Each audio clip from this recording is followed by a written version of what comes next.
I'll tell you what has been very nice doing this. The feedback I've got from people, everyone's been like, these are the exact same conversations me and the people that I train with at the gym have every time we work out. Now they start asking me stuff when I've seen people in the gym.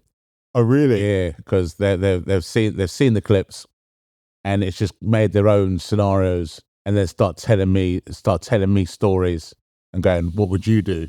Oh, Yeah, it's evolved into that. yeah. And what would you do in this scenario? And like, because the gym it can be a weird place for weird behavior. And no, it's not weird behavior as well. Just because you're surrounded by other people and you think everyone's different, I'm going to see what you would do in this locker room situation. Okay. You've just finished training. Yeah. You're getting changed. Okay. Right. You're just finishing and getting changed to go. While you're changing, another guy gets out of the shower and is just getting dressed next to you. Okay? Scenarios happened before. Okay. Yeah, normal thing. Normal. This isn't a guy that you know as well. Then this dude, whilst getting ready, turns to you and goes to hand you his moisturizer and asks, "Can you cream my back, please, mate?" The thing is, I'm a polite person.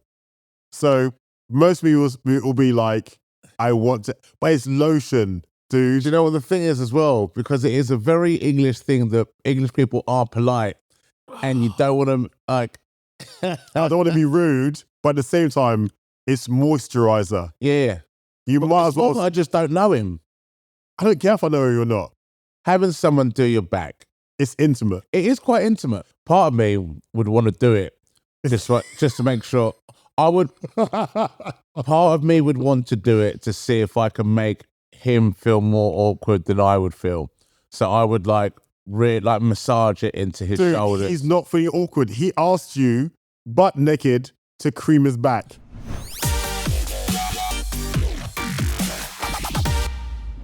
But I remember sitting in the change room about a year ago, and there's this old gentleman who's been there. I mean, really old, in his late 70s, really kind gentleman. What I love about him is his abject confidence. He'll stand there, butt naked, and just talk to me. And I'm sitting there trying to maintain eye contact, and he's just confident. I would do that. You would stand there and talk? Yeah. With your bits out? I don't care. Oh, come on. I'm absolutely good with it. Really? Yeah. I aspire to have that level of confidence. I'm getting changed under towels. I'm whipping that. I know it's probably some sort of element of body dysmorphia or something. I don't know. But no way.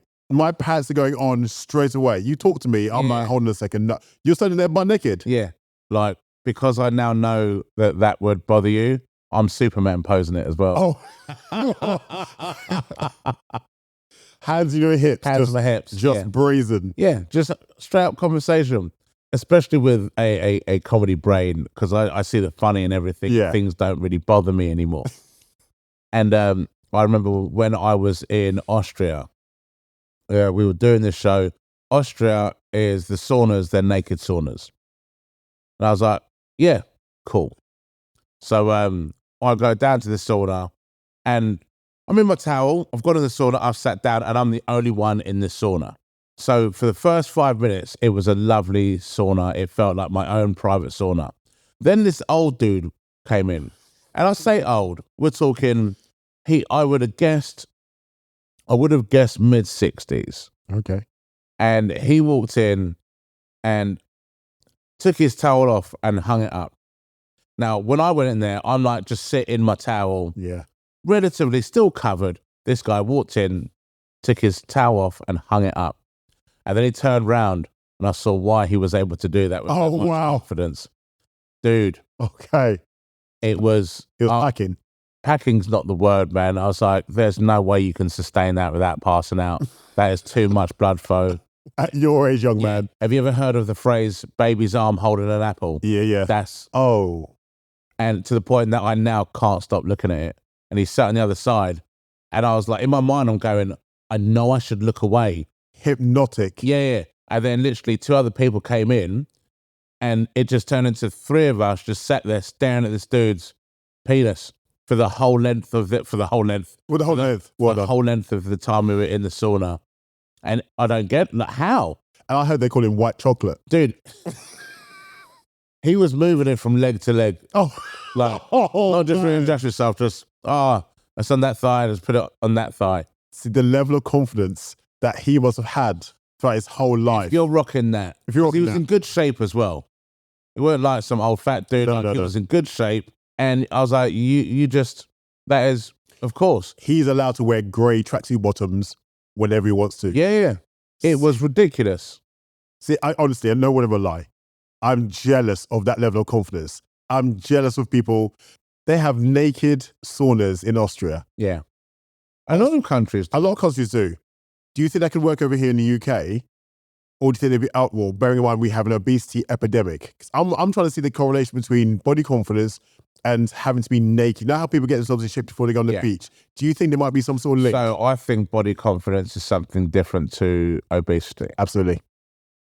So with the whole, I mean, body confidence, other countries are, I'd say, well ahead of us. We're starting to move more into it now. Yep. But with body confidence, like I still struggle with it. Yeah. But it's one of those where I'm just like trying to accept that it is, you are who you are.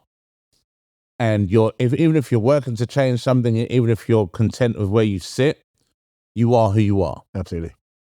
So, and I also think life is too short to not be. I agree. I don't want to look back and think of all the times that I didn't just go and jump into a pond or run down a beach or do something. I don't want to live life looking back and having that many regrets of things that I didn't do because I wasn't confident enough to do it. I love that. Because I tell you, I've got regrets already. Yeah. And I've had regrets, but I'm not going to change it because I think it came about when I was younger. And you know, when you start to grow into yourself, your muscles start to develop. I used to be a sprinter. So at college, after being a geek for years, people suddenly go, look at your arms. Look at your... Yeah. And I was like, what? You still got the geek in your head. I still got the geek in my head. Yeah. And that's why most of the time you'll see me wearing like baggy stuff or just t-shirts. I don't train in vest tops often. You might see a tank top. There's pretty much no pictures of me online naked. And even when I'm on holiday. Why would there be pictures of you online naked? There's no pictures of me online naked. Oh, there is. Deepfake.com/Emmanuel. But honestly, and it's one of those things I think it's a shame, but at the same time, I don't mind that. But sometimes I wish I had that confidence just to go, actually, I don't care. I post pictures of myself topless. You see people do it online all the time. Yeah. I've got a lot of people in my gym that I've spoken to that when you get to know them, and they are the ones that are in sometimes the best shape. Yeah. And it's like they're training for the person they used to be. Yeah. So you can see that, like, I've spoken to people and they're like, oh, I was the fat kid at school. And they're now trying to train themselves. They've always got that image still in their mind. Yeah. Body dysmorphia's real. To a certain level, I've got that. But also, I think it's being the youngest child. Yeah. Also coming from being a geek. You got people out there who do competitions, whose physiques are next level, my physique's never going to be like that. And so I'm confident enough with what I've got, but there's that extra bit of confidence I wish. That's enough. That's what I'm hoping. Because there will always be that extra bit of confidence that you wish you had. Yeah. Whereas if you enjoy the confidence that you have, live in there. Yeah. And then everything else will start to become a little bit easier, I think. I'll agree with you. And I think from a fitness point of view, so many people are just trying to outrace or out-train their trauma. Mate, out-train their trauma, out-train their diet. Whereas I'm just want to just move a little bit more. That's it. And also, it's like you're always competing against your younger self. Oh. And my younger self, I've let him go now. But right. Don't let your younger self go. Because when I'm training sometimes now, I think back and go, could I have done this 20 years ago? Yeah. No. And I think to myself, my mid-20s version of me couldn't do the 3 plates on the chest press. My mid-20s version of me was a dick. The times, if you ever look back into clothes that you used to wear, and there's certain outfits that I've... there are certain outfits. And when I say, like, younger me. Realistically, it wasn't that long ago. So you have no excuse. Yeah, I've got these pictures. And I'm going to have to dig them out. I've got these pictures of, I think it was a friend of mine was having the christening for their child. I had on this grey suit, shirt unbuttoned quite far down, no crease in my chest there, so I don't know what I was doing. Shirt unbuttoned quite the way down, and I had just a tash, not like pencil tash, and I had braids as well at this time. So when I had hair, Oh yes, and I remember getting dressed, thinking, "Dude, man, you look great. You look. There is not a woman in the world that is resisting you tonight." And I'll tell you now, it was the loneliest night. Oh, dude. Nothing happened. Oh, Anyone. I made every excuse as to why nothing had happened. yeah. But in my mind, getting dressed, I thought, "Wow, you look." It's all over. Yeah, I've got loads of this stuff where I've got pictures of me when I was younger, and I really thought that I look like Will Smith. And then I've seen the pictures, and I'm like, "No, you look like Carlton." Yeah. Throwing back to myself, it's you start working out, your body starts changing. Yeah, People start to go out clubbing. We were out clubbing. What I found was, let's go for that little growth phase. I hadn't found my style yet. yeah. And so what I'd be doing is going to the clubs, and do I'd be wearing a black Levi's vest top. And that was my thing. That was my go-to. I was like, the guns are out. I'm like 18, 19 years old, and I'd have the cheek to wear a blazer. You remember that Colour Me Bad? Yeah. Right? Just a blazer, but with a vest underneath. And I felt like, yeah, you did, didn't yes. Because I used to rock just a sleeveless tee. See? Do you know what? Saying that, one of my outfits, and I was real proud of this, and I don't know why. It was a sleeveless tee with combats and a bowler hat. I remember the sleeveless tee and the combats. I remember you wearing the sleeveless tee and the combats. The bowler hat was You wear bowler hat. Yeah. I don't know why. I do know why. I thought it looked amazing. And at the time, I was right. You are on trend. In my mind. In your mind, yeah. We did tell you about that. I mean, I remember that now. Seeing you out clubbing a few times, and I remember you wearing, combat balls. But then at the time, people were. Yeah. It was acceptable behavior. It wasn't even like, can't remember, it wasn't even combats that were like khaki color. Khaki, no. It was like bright blue. Yeah. I had like 8 pairs of these UFOs that were there. That's the trousers. Yes. Remember the UFOs? UFO trousers that were they were parachute pants, apparently. Yes. Had reflectable tassels on them. And even as I'm saying this out loud, bright blue combats with reflective tassels on them, I don't see anything good. But at the time, you saw only good. Woo! Like, at the time, I need more of these. You know, things go full circle. I've seen people creeping back with the combats now. Yeah, but do they have reflective tassels? They don't. So, really, what you're saying is they don't understand fashion. No. It's funny how fashion changes, even things that come back around now. I mean, I do like that it is now more about comfort than anything, like, especially when training, I need to be comfortable. See, I beg to differ. No, training-wise, yes. But I've got a slight issue. Gym, fine, do your thing. Be comfortable, train, be effective, change your life, be happy. Out in the real world, socks and Crocs, no. Going out in your dressing gown, no. Personally, I'm with you. I actually I'm refusing to wear Crocs because just in case they are comfy and I start wearing Crocs everywhere, because I've seen this Croc pandemic, and like my kids have got Crocs and they look so comfy, but I won't get them. When it comes to people like dressing gowns out in the street, or there's so many different things that people wear. And what I love is how different everyone is. And I would love to see what we look like through someone else's eyes, because there's times I've seen people and I think to myself, you woke up this morning, got dressed, looked in the mirror, and when I look good enough to leave the house, these jeans that are frayed everywhere, with dirty trainers, with my hair half up, half down, half shaved, wearing a top that isn't really a top, it was a bin liner that I've got, like, so much forward fashion, if you like. Yeah. But when I see someone who looks comfortable, I'm like, now, whatever you're wearing, you look good to me. Oh, well done to you.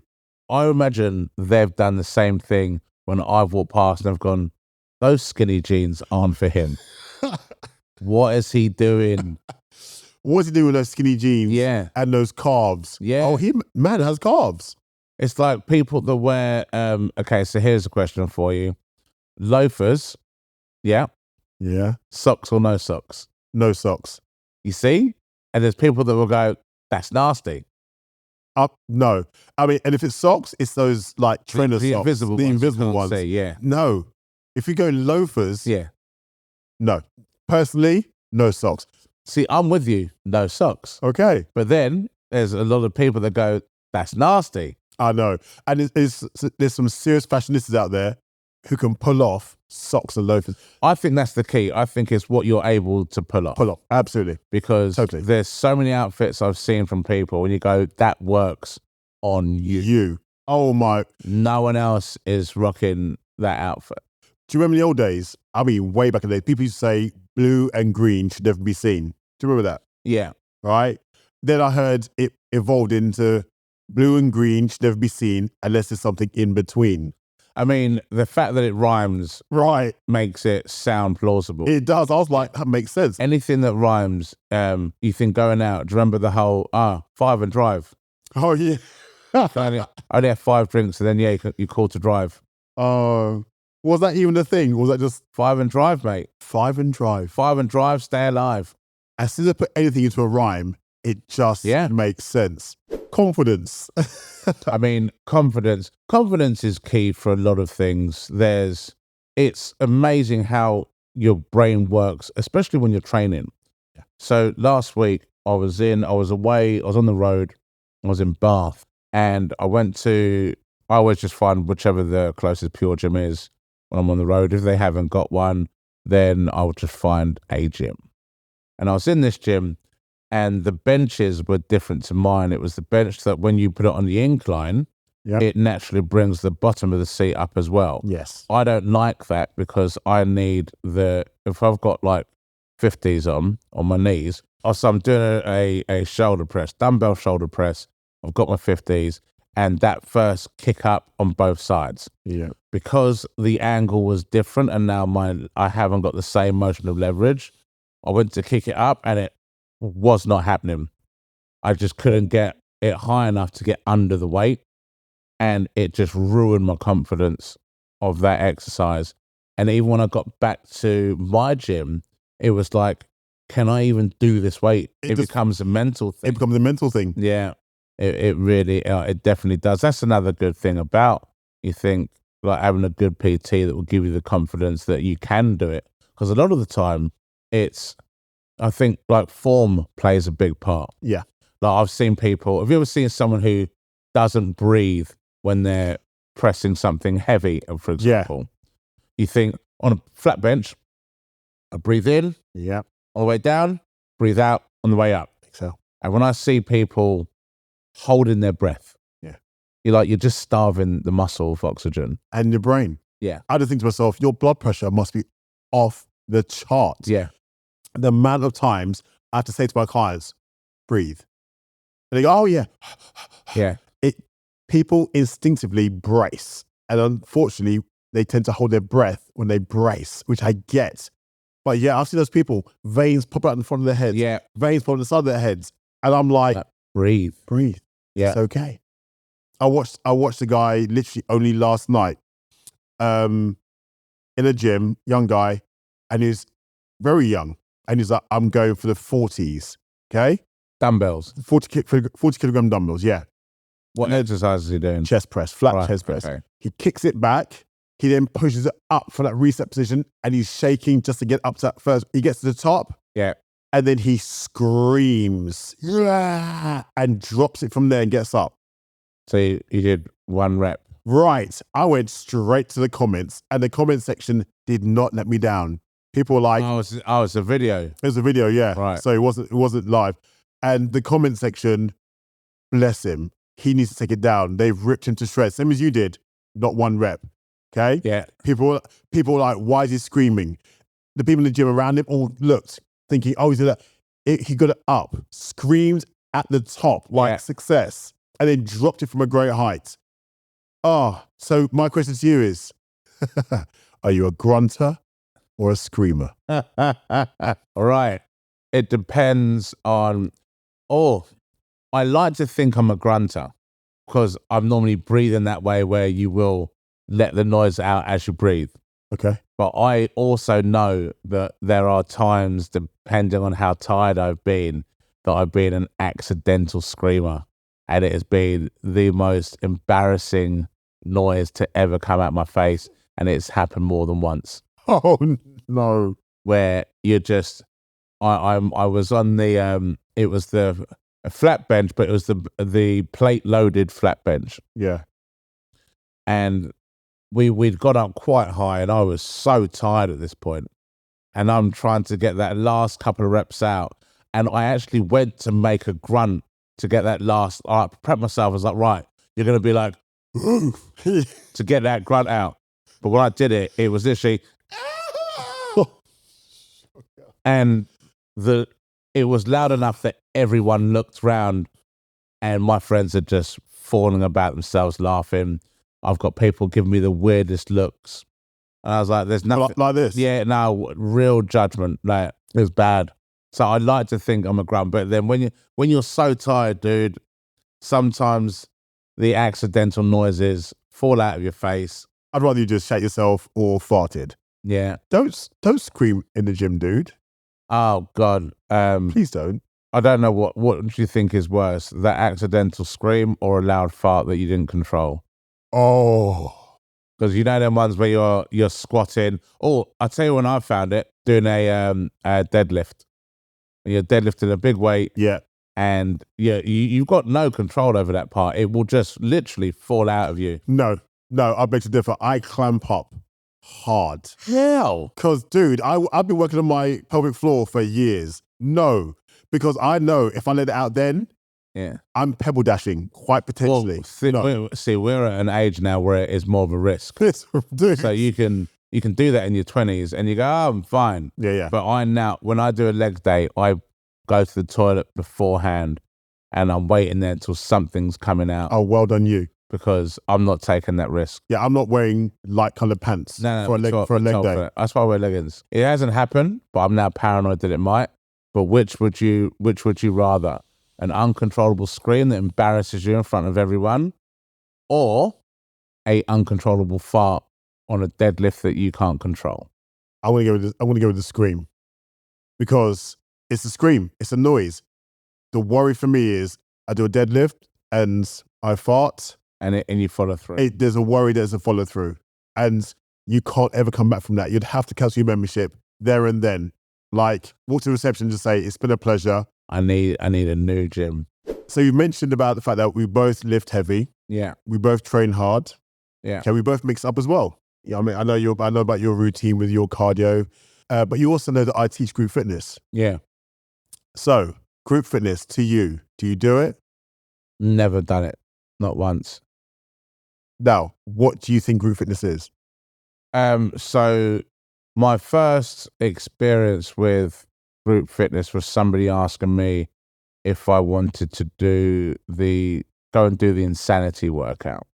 But it was when when Sean T came over. Yeah. And he did like a group session. Yeah.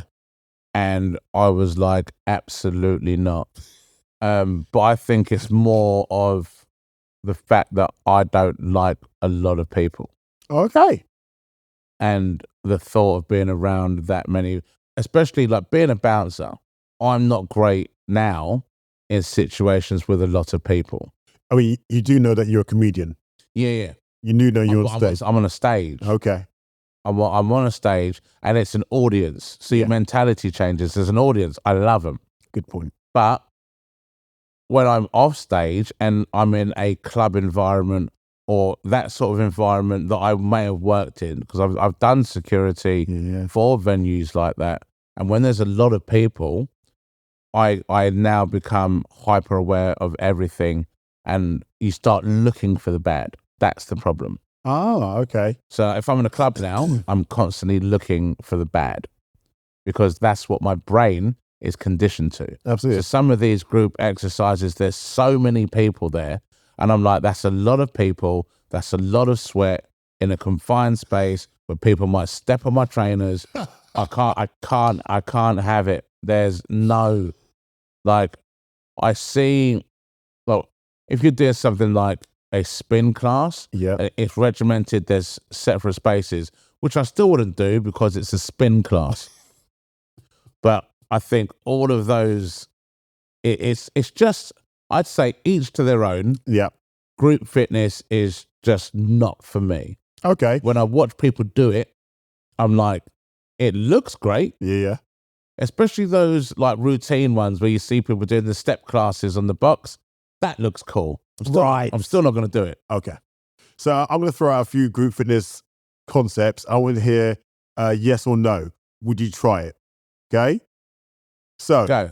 yoga. Yeah. And I'll tell you why. I tried everything once. Okay. So all of these. Yeah. And I think there's something we are going to have to do. Oh, dude, please. Because group fitness is a passion of mine. It's where I started. Yeah. Right. As I started as a PT, but group fitness was my thing. We'd be teaching dance classes or group fitness classes at Armageddon or circuits or body conditioning, you name it. But I think a lot of people out there, and unfortunately, it's a lot of guys, hear group fitness and go, nah, mate, it ain't for me. Yeah. There's something out there for you. I'm going to bring you over to the dark side. Even CrossFit, I'll give it a try. Right. But I've never been in a situation, because the only time I've been in that situation was when I was teaching dance. Yeah. And I've seen your classes, I've seen your videos. You are so much nicer than me. It's another reason why I can't do it. I'm a terrible person. I've watched you do group fitness classes. Yeah. And when I'm watching the videos, sometimes, and I'm like this with all clips of people dancing, Yeah. I will always zone in on the person that's getting it wrong. But you're so inclusive and so nice and so like inspiring towards them. I've done classes where part of my brain just wants to scream. They're going, what are you doing? What song are you hearing right now? And I'm like that in clubs when I see people dancing. I'm like, but what are you hearing? I don't get it. See, and I understand because I'm the same. Whenever I watch any kind of group fitness thing online, my eyes zero on the person who went left when everyone else went right. Yeah. Or they went down when everyone else went up. And so I get that. But when you're teaching the class, and this is where I've got passion for it, and like you said, it's all about inclusivity. I want people to just get there, have fun, and move. Do you know what? I'll put it out there. You and I, over the next few months, we're going to go to as many different types of group fitness classes as we can, and let's try some new things. Oh, are you up for that? I mean, I'm going to say yes because I will try anything. And my philosophy is whatever you do, it's either going to be fun or a funny story. Another thing we're going to do is we're going to have to try the impossible mile. I knew you were going to say that. Dude, it's painful. I've seen 2 people do this. Right, tell everyone about this. So if we're going to do that, then we're going to do the impossible mile. I want to try it just because it's called the impossible mile, but then people have done it, so it can't be. So we're going to try it, and we're going to try it more than once because I'll tell you why. I want to see what our time is for the first time we do it, and then leave it a little while, and what our time is when we do it again. All right, I'm down with that. When we do it the second time, I want a crowd with us. Right, so the impossible mile is around a 400-meter track. Yep. Lap 1, you have to do burpees the whole way round. Lap 2, you have to do lunges the whole way round. Lap 3, you have to do a bear crawl all the way round. And lap 4, you just have to run it all the way round. So it's only 4 laps. It's only 1,600 meters. It's only 4 laps. It's only 1.6 kilometers. But it's only 4 laps. How many burpees could you really do, like around there? I'm going to try it. I'm up for it because I can jump fast. My aim will be to try and jump as far as I can and minimize the amount of burpees I have to do. But I'm like 20 kilograms lighter than you. They're going to be, I mean, all right, I have to throw that in there. No one even asked. My bad. I'm 20 kilograms lighter than you. You just made an enemy. I'm gonna go and we'll get someone out there to suggest, and we'll pick one from there. Okay, so suggestions come in for the group fitness class that Emmanuel and I will do, but we'll be doing the impossible mile. Possible mile. Are you training today? I trained already You've already trained at home this morning at at 6:30 a.m. Yeah, see, I'm gonna press stop and I'm gonna go now. I'm so proud of you. I don't want to go.